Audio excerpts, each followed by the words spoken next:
যতই তুমি বলো যতীন, জীবনটা খুবই সোজা। এ জগতে কঠিন কাজ নিজের মধ্যে নিজেকে খোঁজা।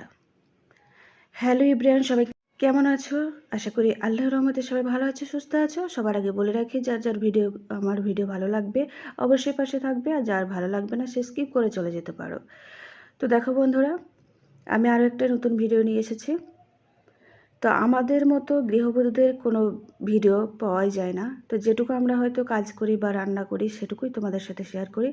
ভালো লেগে থাকলে অবশ্যই কমেন্টে জানাবে, কিন্তু কোনো বাজে মন্তব্য করবে না, যাতে অন্যদের দেখতে সেটা খারাপ লাগে, বা আমারও।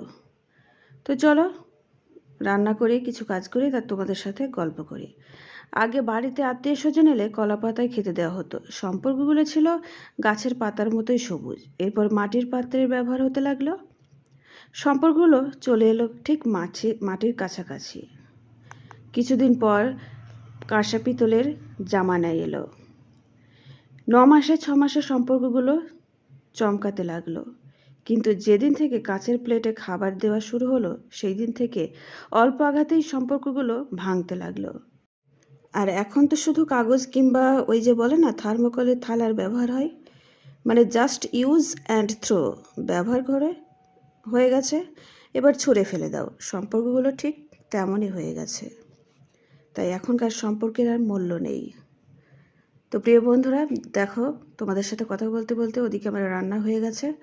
এখন এই ফলগুলো তো বাজার থেকে আনা হয়েছে, তাই আমি এগুলো ধুয়ে নিচ্ছি।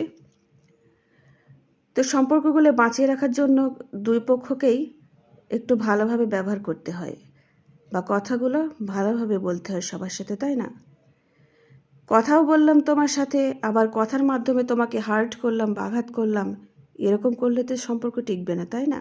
তো কেমন লাগলো অবশ্যই জানাবে। আল্লাহ হাফেজ, টেক কেয়ার।